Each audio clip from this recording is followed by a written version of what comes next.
जय हिंद, वंदे मातरम। दोस्तों, आज आपकी इस क्लास का तीसरा दिन है। Indian army Agniveer exam 2024 mission वर्दी, जिसमें आपसे डेली 50 क्वेश्चन पूछे जाते हैं। 15 मिनट की क्लास रहती है। ये आपका एक प्रकार की टेस्ट सीरीज होती है, जिससे आप अपनी तैयारी जा सकते हो आपने कितनी तैयारी की हुई है। इसमें आपको सारे क्वेश्चनों के जवाब देने और लास्ट में कमेंट में बताना कि आपके कितने क्वेश्चन ठीक हो जाते हैं। इस वीडियो के माध्यम से आप कितने क्वेश्चन ठीक कर पाते हो। तो पहला क्वेश्चन है आपका, संयुक्त राष्ट्र संघ का मुख्यालय कहाँ स्थित है। संयुक्त राष्ट्र संघ है जो, उसका मुख्यालय कहाँ स्थित है। Option number A Washington DC, option number B New York, option number C Chicago, option number D London. तो इसका जो सही आंसर हो जाए जल्दी जल्दी से कमेंट में बताते रहना आप, और मैं भी आपको इसका सही आंसर बताता रहूँगा। तो ऑप्शन नंबर बी इसका सही आंसर हो जाता है। जो संयुक्त राष्ट्र संघ, जिसको आप यूएनओ बोलते हैं, उसका जो मुख्यालय है वो न्यूयॉर्क में, और जो इसकी स्थापना हुई थी 24 अक्टूबर 1945 को इसकी स्थापना हुई थी। 24 अक्टूबर 1945 को संयुक्त राष्ट्र संघ की। अब चलते हैं दूसरे क्वेश्चन की तरफ। और जिसने अभी तक हमारा चैनल सब्सक्राइब नहीं किया है, सब्सक्राइब कर दीजिए। इस वीडियो को अपने सभी साथियों के पास शेयर कर दीजिए जल्दी जल्दी से, और बच्चों को जोड़ दीजिए जो अभी तक हमसे जुड़े नहीं हैं, जो किसी भी अग्निवीर एग्जाम की तैयारी कर रहे हैं। क्योंकि इसमें जो आपका सिलेक्शन होगा ना, वो जीडी वालों का और ट्रेडमैन वालों का तो 100% सिलेक्शन होगा। क्योंकि जीडी और ट्रेडमैन में आपके 15 क्वेश्चन जीके के और 15 क्वेश्चन साइंस के आते हैं। और मैं गारंटी से कहता हूँ आपको इसी क्लास से सारे क्वेश्चन मिल जाएंगे। जो हमारी क्लास आप देख रहे हो, सारे क्वेश्चन 30 के 30 क्वेश्चन यहीं से देखने को आपको मिल जाएंगे। तो दूसरा क्वेश्चन है, खजुराहो किस राज्य में स्थित है। जो खजुराहो है वो किस राज्य में स्थित है। Option number A Andhra Pradesh, option number B Rajasthan, option number C Madhya Pradesh, option number D Maharashtra. तो इसका जो सही आंसर हो जाएगा जल्दी जल्दी से कमेंट में बताते रहना आप भी। ऑप्शन नंबर सी मध्य प्रदेश, खजुराहो कहाँ पर है, मध्य प्रदेश में स्थित है। अब चलते हैं अगले क्वेश्चन तरफ। भारत और पाक के बीच शिमला समझौता पर हस्ताक्षर कब किए गए। जो भारत और पाकिस्तान के बीच में जो शिमला समझौता हुआ था, उस पर हस्ताक्षर कब किए गए थे। Option number A 1965, option number B 1971, option number C 1962, option number C 1972। तो इसका जो सही आंसर हो जाएगा ऑप्शन नंबर डी 1972। भारत और पाकिस्तान के बीच जो शिमला समझौता हुआ था, उस पर हस्ताक्षर जो किए गए थे आपके 1972 में किए गए थे। विश्व का पहला हृदय प्रत्यारोपण निम्न में से किसने किया था। किस वैज्ञानिक ने पहली बार हार्ट ट्रांसप्लांट किया था। Doctor Venugopal, option number B William Harvey, option number C Christian Barnard, option number D William Patrick. तो इसका जो सही आंसर हो जाता है वो आपका option number C Christian Barnard option. अब चलते क्वेश्चन नंबर 5 की तरफ। जापान की मुद्रा क्या है। जो जापान की मुद्रा आपकी क्या है। Option number A yen, option number B dollar, option number C pound, option number D रुपया। तो उसका जो सही आंसर हो जाता है वो है येन। जापान की मुद्रा क्या है, येन। उच्च न्यायालय में न्यायाधीश की सेवानिवृत्ति की जो उम्र सीमा वो कितनी है। यानी कि जो उच्च न्यायालय होता है उसमें जो न्यायाधीश होता है उसकी रिटायरमेंट की आयु कितनी है। Option number A 55, option number B 58 वर्ष, ऑप्शन नंबर सी 62 वर्ष, ऑप्शन नंबर डी 65 वर्ष। तो इसका जो सही आंसर हो जाता है 65 वर्ष। जो रिटायरमेंट की उम्र सीमा होती है वो आपकी 65 वर्ष होती है उच्चतम न्यायालय में न्यायाधीश की। निम्न में से इंडोनेशिया की राजधानी क्या है। जो इसमें पूछा इंडोनेशिया की राजधानी क्या। Option number A Sumatra, option number B Bali, option number C Jakarta, option number D इनमें से कोई नहीं। तो जिसका सही आंसर हो जाता है वो जकार्ता। इंडोनेशिया की राजधानी क्या हो जाती है आपकी, जकार्ता इंडोनेशिया की राजधानी हो जाती है।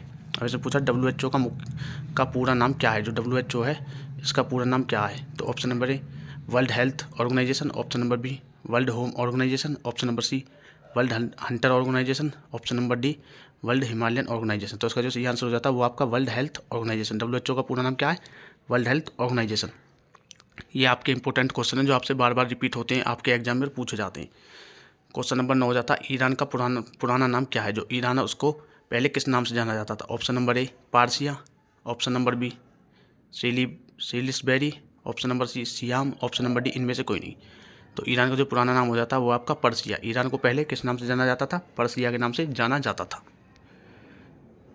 दुनिया की सबसे लंबी नदी कौन सी है, मतलब विश्व की सबसे लंबी नदी आपसे पूछा है। Amazon, option number B Volga नदी, ऑप्शन नंबर सी नील नदी, ऑप्शन नंबर डी इनमें से कोई नहीं। तो इसका जो सही आंसर हो जाता है आप कमेंट में बताते रहना, मैं भी आपको बताता रहूँगा। ऑप्शन नंबर सी नील नदी आपकी सबसे लंबी नदी है दुनिया की। अगर हम चौड़ी नदी की बात करते हैं, चौड़ी नदी एक तो होती है लंबी नदी, एक होती है चौड़ी नदी। अगर हम बात करते हैं चौड़ी नदी की, सबसे चौड़ी नदी कौन सी है, तो सबसे चौड़ी नदी जो हो जाती है वो आपकी अमेजन नदी हो जाती है, सबसे चौड़ी नदी। लंदन शहर किस नदी पर स्थित है। जो लंदन शहर बसा हुआ है वो कौन सी नदी पर बसा हुआ है। जैसे कल हमने दिल्ली पूछा था कौन सी नदी के किनारे, तो दिल्ली जमुना नदी के किनारे। जैसे उज्जैन की बात करते हैं तो शिप्रा नदी के किनारे। इसी तरह आपको बताना कि लंदन है जो वो कौन सी नदी के किनारे पर बसा हुआ है। Potomac, option number B Yangon, option number C Thames, option number D फुहार। तो इसका जो सही आंसर हो जाता है वो टेम्स। टेम्स नदी के किनारे कौन सा शहर बसा हुआ है? लंदन। लंदन आपका टेम्स नदी के किनारे बसा हुआ है। क्वेश्चन नंबर 12, भारत की प्रथम मिस यूनिवर्स कौन थी? जो भारत की प्रथम मिस यूनिवर्स थी वो कौन थी? Padma Lakshmi, option number B Reita Faria, option number C Sushmita Sen, option number D इनमें से कोई नहीं। तो इसका जो सही आंसर हो जाएगा वो आपका सुष्मिता सेन। विश्व की प्रथम, ना विश्व की नहीं, इसमें पूछा था भारत की प्रथम मिस यूनिवर्स कौन थी? सुष्मिता सेन। अगर हम बात करते हैं मिस वर्ल्ड की, कि भारत की प्रथम महिला मिस वर्ल्ड बनने वाली कौन थी, तो वो आपकी रीता फारिया। रीता फारिया आपकी प्रथम मिस वर्ल्ड थी। और जो इस क्वेश्चन का आंसर हो जाता है वो आपको सुष्मिता सेन आपकी मिस यूनिवर्स है पहली। महाभारत के लेखक कौन है? तो option number A Ved Vyas, option number B Jaishankar Prasad, option number C Kalidas, option number D Tulsidas. तो इसका जो सही आंसर हो जाता है वो आपका वेद Vyas. Option number A Ved व्यास महाभारत के लेखक हैं। निम्न में से विश्व का सबसे बड़ा महाद्वीप कौन सा है? जो आपको पता 7 महाद्वीप है, तो इनमें से विश्व का सबसे बड़ा महाद्वीप कौन सा है? तो north America, south America, Asia या यूरोप। तो इसका जो सही आंसर हो जाता है वो एशिया। एशिया सबसे बड़ा महाद्वीप है, एशिया जिसमें भारत भी पड़ता है। भारत के प्रथम राष्ट्रपति कौन थे? मतलब जो भारत के प्रथम राष्ट्रपति, पहली बार जो राष्ट्रपति बने थे भारत में, वो कौन थे? Doctor Radhakrishnan, doctor Zakir Hussain, doctor Rajendra Prasad या वीवी गिरी। तो इसका जो सही आंसर हो जाता है आपका डॉक्टर राजेंद्र प्रसाद आपके भारत के प्रथम राष्ट्रपति थे। अगर हम बात करते हैं जाकिर हुसैन की, तो ये प्रथम मुस्लिम राष्ट्रपति थे, भारत के मुस्लिम राष्ट्रपति जाकिर हुसैन, और प्रथम राष्ट्रपति डॉक्टर राजेंद्र प्रसाद। इसका आंसर हो जाता है आपका डॉक्टर राजेंद्र प्रसाद। सिंधु घाटी सभ्यता का मुख्य व्यवसाय क्या था? जो सिंधु घाटी सभ्यता थी उसका मुख्य व्यवसाय क्या था? मत्स्य पालन या कृषि या व्यापार या पशुपालन। तो ये जो निर्भर थे, मैं बता दूं आपको, कृषि पर निर्भर थे। सिंधु घाटी सभ्यता का मुख्य व्यवसाय था जो वो कृषि था। भारत में मुगल साम्राज्य की स्थापना किसने की थी? जो भारत में मुगल साम्राज्य आया था उसकी स्थापना किसने की थी? Babar, Humayun, option number C Akbar, option number D Aurangzeb. तो इसका जो सही आंसर हो जाता है वो है बाबर। बाबर ने पहली बार भारत में मुगल साम्राज्य की स्थापना की थी पानीपत के युद्ध में। पानीपत के युद्ध को जीतने के बाद बाबर ने मुगल साम्राज्य की स्थापना कर दी थी। बाबर भारत में रुक गया था। अब पानीपत का तीसरा युद्ध कब हुआ था? किस वर्ष लड़ा गया था पानीपत का तीसरा युद्ध? Option number A 1757, option number B 1707, option number C 1761, option number D 1739। तो इसका जो सही आंसर हो जाता है 1761 में पानीपत का प्रथम युद्ध लड़ा गया था। अगर हम बात करते हैं पानीपत के प्रथम युद्ध की, तो 1526 में लड़ा गया था, जो बाबर और वो क्या नाम था, इब्राहिम लोदी, बाबर और इब्राहिम लोदी के बीच में लड़ा गया था 1526 में पहला युद्ध पानीपत का। अगर हम दूसरे युद्ध की बात करते हैं कि पानीपत का दूसरा युद्ध कब हुआ था, तो दूसरा युद्ध हुआ था 1556 में। और तीसरा युद्ध की अगर हम बात करते हैं 1761 में। अब चलते हैं हम शेर पंजाब के नाम से किसे जाना जाता? क्वेश्चन नंबर में शेर पंजाब के नाम से किसे जानता था? CR दास, option number B Lala Lajpat Rai, option number सी सरदार वल्लभ भाई पटेल, ऑप्शन नंबर डी इनमें से कोई नहीं। तो इसका जो सही आंसर हो जाता है वो आपका लाला लाजपत राय को किसके नाम से जाना जाता है? शेर पंजाब के नाम से जाना जाता है। अफ्रीका में सबसे पहले किन्होंने आक्रमण किया था? जो अफ्रीका देश है उसमें सबसे पहले किन्होंने आक्रमण किया था? अंग्रेज़ों ने या फ्रांसीसी ने या डच, इसको लिख लेना डचों ने, या फिर जर्मनी के, जो जर्मनी से आए थे आक्रमण करने वाले। तो उसका जो सही आंसर हो जाता है वो फ्रांसीसी। अफ्रीका पर सबसे पहले आक्रमण करने वाले कौन थे? फ्रांसीसी थे। सौरमंडल का दूसरा सबसे बड़ा ग्रह कौन सा है? तो ऑप्शन नंबर ए पृथ्वी, ऑप्शन नंबर बी बुध, ऑप्शन नंबर सी शनि, ऑप्शन नंबर डी बृहस्पति। तो इसका जो सही आंसर हो जाता है ऑप्शन नंबर सी। सौरमंडल का सबसे बड़ा ग्रह कौन सा? ऑप्शन नंबर सी, यानी कि शनि। पृथ्वी अपनी धुरी पर कितने अंश पर झुकी हुई है? जो पृथ्वी है वो अपनी धुरी पर कितने अंश पर झुकी हुई है? तो option number A 23.5 degree, option number B 25 degree, option number C 50 degree, option number D 70 degree. तो इसका जो सही आंसर हो जाता है वो 23.5 डिग्री पर झुकी हुई है पृथ्वी। जो आपने देखा हो तो पृथ्वी का जो गोला होता है वो थोड़ा झुका हुआ होता है, आप कहीं भी देख लेना। तो याद रखना इसको, पृथ्वी अपनी धुरी पर कितने अंश तक झुकी हुई है, तो वो आपका 23.5 डिग्री पर झुकी हुई है। कर्क रेखा निम्न में से किस राज्य से होकर गुजरती है? जो कर्क रेखा है आपकी निम्न में से किस राज्य से होकर गुजरती है? उत्तर प्रदेश, हरियाणा, हिमाचल प्रदेश या मध्य प्रदेश। तो इसका जो सही आंसर हो जाता है वो आपका मध्य प्रदेश से होकर गुजरती है। कौन सी कर्क रेखा? कौन सा सागर ऑस्ट्रेलिया और न्यूजीलैंड को अलग करता है? जो कौन सा सागर ऑस्ट्रेलिया और न्यूजीलैंड को अलग करता है? ऑप्शन नंबर ए अरब सागर, ऑप्शन नंबर बी तस्मन सागर, ऑप्शन नंबर बी प्रशांत सागर या ऑप्शन नंबर डी इनमें से कोई नहीं। तो इसका जो सही आंसर हो जाता है वो है तस्मन सागर। तस्मन सागर ऑस्ट्रेलिया को और न्यूजीलैंड को अलग करता है। भारत में लोकसभा का चुनाव कितने वर्षों बाद कराया जाता है? ऑप्शन नंबर 5 वर्षों बाद, ऑप्शन नंबर बी 6 वर्ष, ऑप्शन नंबर सी 3 वर्ष, ऑप्शन नंबर डी 4 वर्ष। तो इसका जो सही आंसर हो जाता है वो 5 वर्ष। 5 वर्ष में एक बार लोकसभा का चुनाव होता है। भारत में कोई भी चुनाव है, सभी चुनाव 5 वर्ष के बाद ही कराए जाते हैं। आयकर कौन लगाता है? जो आयकर लगता है उसे कौन लगाता है? जैसे आप इंग्लिश में बता दो तो मैं आपको इनकम टैक्स कौन लेता है? तो आरबीआई लेती है, या केंद्र सरकार, या राज्य सरकार, या म्युनिसिपल कॉरपोरेशन। तो मैं बता दूं जो आयकर लगाया जाता है इनकम टैक्स वो केंद्र सरकार के द्वारा लगाया जाता है। सबसे आखिर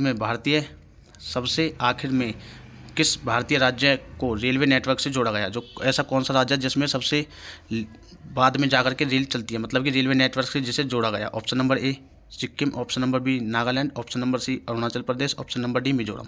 तो इसका जो सही आंसर हो जाता है वो सिक्किम। सिक्किम एक ऐसा राज्य है जिसमें सबसे बाद में रेलवे नेटवर्क को जोड़ा गया, सबसे बाद में रेल चली थी, वो सिक्किम राज्य है। भारत, पाकिस्तान और श्रीलंका के अलावा कौन सा एक एशियाई देश है जिसकी मुद्रा रुपया है? इसमें पूछा भारत, पाकिस्तान और श्रीलंका के अलावा ऐसा कौन सा देश है जिसकी जो मुद्रा वो रुपया है? तो option number A Myanmar, option number B Nepal, option number C Indonesia, option number D Bhutan. तो इसका जो सही आंसर हो जाता है वो नेपाल।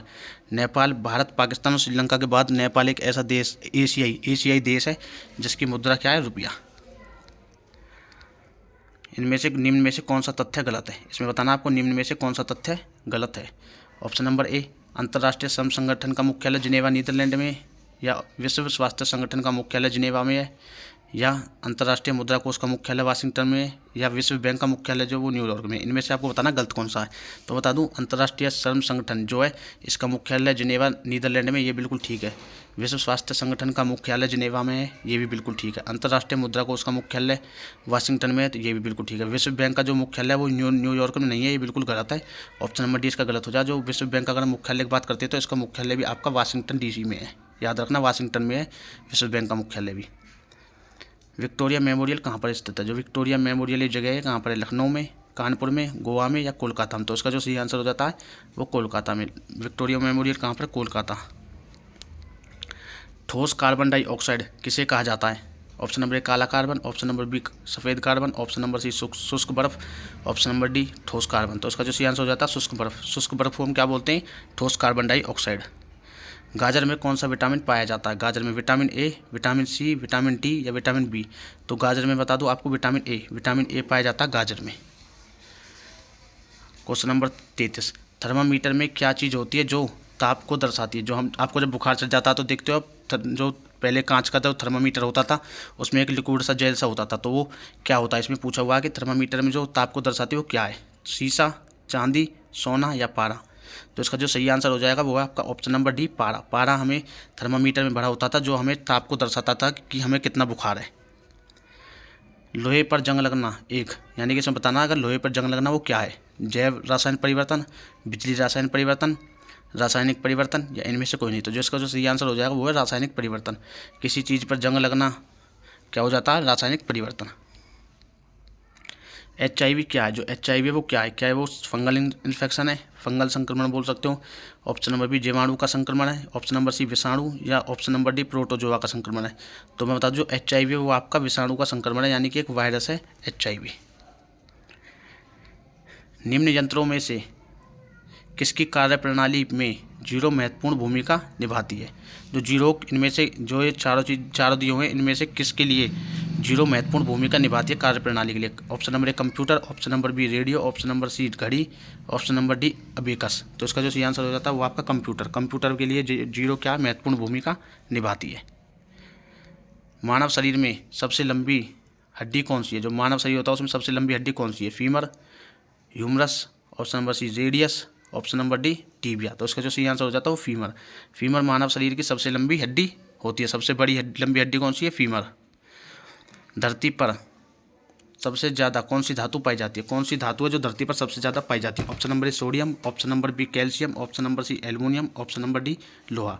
तो इसका जो सही आंसर हो जाएगा वो क्या आपका एल्युमिनियम। जो धरती पर सबसे ज़्यादा कौन सी धातु पाई जाती है? एल्युमिनियम। हमेशा याद रखना धरती पर सबसे ज़्यादा पाई जाने वाली धातु है। चलते अगले क्वेश्चन तरफ।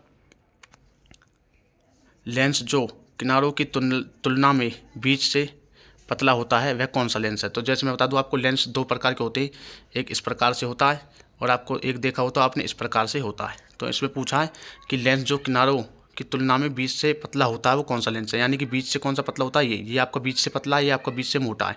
तो बता दूँ ये आपका अवतल लेंस होता है। तो इसका जो सही आंसर हो जाएगा ऑप्शन नंबर ए अवतल लेंस हो जाएगा। और ये आपका बीच से चौड़ा होता है तो इसको ये उत्तल लेंस है और ये अवतल लेंस है। ध्यान रखना, इसका जो सही आंसर हो जाएगा वो अवतल लेंस हो जाता है। तरंग दैर्ध्य की एसआई यूनिट क्या है, तरंग दैर्ध्य की आपकी एसआई यूनिट क्या है, second, option number B metre, option number C minute, option number D centimetre. तो इसका जो सही आंसर हो जाएगा वो आपका ऑप्शन नंबर बी मीटर। तरंग दैर्ध्य की एसआई यूनिट क्या है, मीटर।